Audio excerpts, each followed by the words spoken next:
দাদা, আমাদের সংবাদ মাধ্যমের কাছে খবর ইস্টবেঙ্গল আসন্ন আইএসএল খেলছে কিশোর ভারতী স্টেডিয়ামে।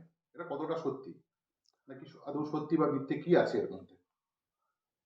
না, আমার কাছে এরকম কোনো খবর নেই যে ইস্টবেঙ্গল কিশোর ভারতীতে খেলছে। আমি যতটুকু জানি ইস্টবেঙ্গল ওয়াইবিকেতেই খেলবে। তবে কিশোর ভারতীতে খেলা আমাদের জন্য খুব টাফ। এই জন্য আমাদের মেম্বার্স ক্লাব, আমরা মেম্বারদের টিকিট না দিয়ে, খেলা দেখার সুযোগ না করে আমরা কিশোর ভারতীতে চলে যাব, এটা হতে পারে না। তার কারণ এই আইএসএল ঘিরে সারা বছর ধরে যে ডামাডোল চলেছে, তার ভিতরে একমাত্র ইস্টবেঙ্গল ক্লাবই সবসময় বলেছে যে আইএসএল হবে। ইস্টবেঙ্গল ক্লাবের সভ্য সমর্থকেরা প্রতীক্ষায় আছে ম্যাচগুলোকে উপভোগ করবে বলে। এই 6,000 দর্শকের ভিতরে আমরা সদস্যদের কি টিকিট দেব, সমর্থকদের কাছে কি মেসেজ দেব, আমাদের স্পন্সরারদের কাছে কি দেব, ডিগনিটারিজদের কাছে কি দেব, সোসাইটির বিভিন্ন লোকের কাছে আমাদের টিকিট পৌঁছতে হয়, সেখানে কি দেব? অতএব মনে হয় না আমাদের এটা করবে কোম্পানি। কারণ কোম্পানির তো একটা বাজেট ছিল নির্দিষ্ট, তো নির্দিষ্ট বাজেটের বাইরে যাবে বলে আমার মনে হয় না। আমরা সবসময় চাইব আমাদের সম্পদটাই হচ্ছে স্পোর্টস সমর্থক, সভ্য সমর্থকেরা। এরাই যদি ম্যাচ এনজয় না করতে পারে, তাহলে আমাদের খেলা করে লাভটা কি?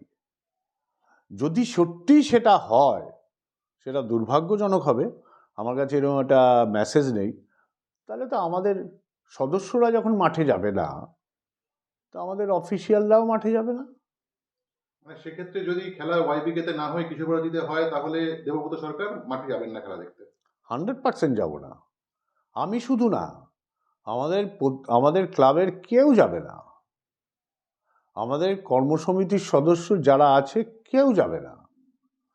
আমাদের তো সভ্যরা আমাদের সম্পদ, তাদের বাদ দিয়ে আমরা কি করে যাব? মাঝে মধ্যে এক একটা ম্যাচ হয়, আলাদা ব্যাপার।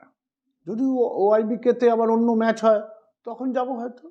কিন্তু আমরা সভ্য সমর্থকদের বাদ দিয়ে কখনোই যাব না। তবে আমার এটাও বিশ্বাস যে ইমামিও এরকম পদক্ষেপ করবে না। যে আমরা কিন্তু ইমামির কাছে ভীষণভাবে ঋণী। যে সময় আমাদের সঙ্গে এসে ওনারা গাঁটছড়া বেঁধেছেন মুখ্যমন্ত্রীর অনুরোধে, এবং স্টিল মনীশবাবু, আদিত্যবাবুরা বলেন যতদিন না আপনারা কাউকে অল্টারনেটিভ পাচ্ছেন, ততদিন আমরা কিন্তু চালিয়ে যাব, চেষ্টা করুন অল্টারনেটিভ পাওয়ার জন্য। আমাদের তো বেসিক স্পোর্টসটা আমাদের ইন্টারেস্ট নেই না। আমরা ধার্মিক, ঠাকুর দেবতা, সোশ্যাল অ্যাক্টিভিটিস এর ভিতরে সীমাবদ্ধ থাকি। অতএব আপনারা যতদিন না পাচ্ছেন আমরা আছি, আপনারা চেষ্টা করুন। আমরা তার জন্য ভীষণভাবে ঋণী। আমরাও চেষ্টা করছি বিভিন্ন জায়গায় তার মানে কাজ করতে। তার মানে এটাও একটা ব্যাপার যে মানে অদূর ভবিষ্যতে ইমামি সরে যেতে পারে গোটা বিষয়টা থেকে। এরম প্রশ্ন করলে উত্তর দেওয়া মুশকিল। এরম ব্যাপার না, ব্যাপারটা হচ্ছে আমাদের কৃতজ্ঞতা স্বীকার। এটা যে ওনারা সবসময় আমাদের বলেন আপনারা চালান, দেখুন, যতদিন না পান আমরা আছি। এই অভয়টাই তো বিশাল কাজ।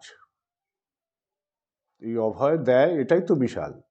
আমরা পারস্পরিক চেষ্টা করি কিছু স্পন্সার এনে ওনাদেরকে দেওয়ার, কিছু ডোনেশন এনে ওনাদের কাছে পাঠাবার চেষ্টা করি। সর্বদাই সবসময় পুরোটা পারি তা না, কিন্তু করি। গত বছরও বেশ খানিকটা করেছি, এই বছরও অলরেডি করেছি, আর একটু চেষ্টা করছি করতে।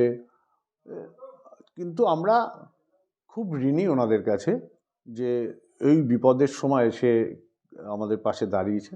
তো আমাদের তো এই বাজেট আছে, আমার মনে হয় না, এই বাজেট তো করাই হয়েছিল যে ওয়াইবিকেতে ম্যাচ অর্গানাইজ করতে কত টাকা লাগে।